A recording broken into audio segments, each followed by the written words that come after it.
Here's an image of another famous historical scene.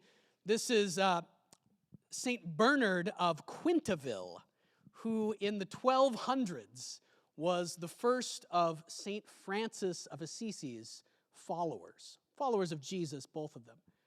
And something happened in their lives almost exactly like happened with Zacchaeus. And this is a painting of this moment.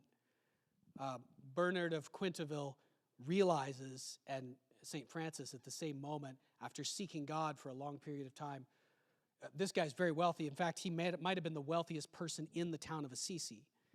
And they both realize that God is calling him to give away all of his possessions and all of his money. And they do it in the middle of town. It's a crazy moment. They're both overflowing with joy. People are mobbing them from all over town. And there's a really funny part in this. So they're giving away all of this guy's money. So imagine, how much money do you have if you're wealthy today? Maybe billions, maybe at least millions, right? At least millions. Imagine someone's giving away millions of dollars in the middle of Surrey. Okay. We can argue about how much money. Millions, tens of millions maybe. Okay, somebody's giving away millions of dollars in the middle of Surrey. People are mobbing them. And right in the middle of this, it's a hilarious scene. It's just burned into my brain since the first time I read it. There's a guy who had done business with him who walks up and says, "Hey, you didn't pay me enough last week for the bricks that you sold me.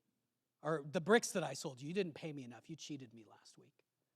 He walks up and demands more money for something from Bernard of Quintavalle, while he's literally giving away like millions and millions of dollars in cash. And St. Francis and Bernard just laugh at this guy and like load him down with gold and then send him on his way. It's a hilarious scene. That's just to give you kind of a sense of what it must have been like with Zacchaeus and Jesus.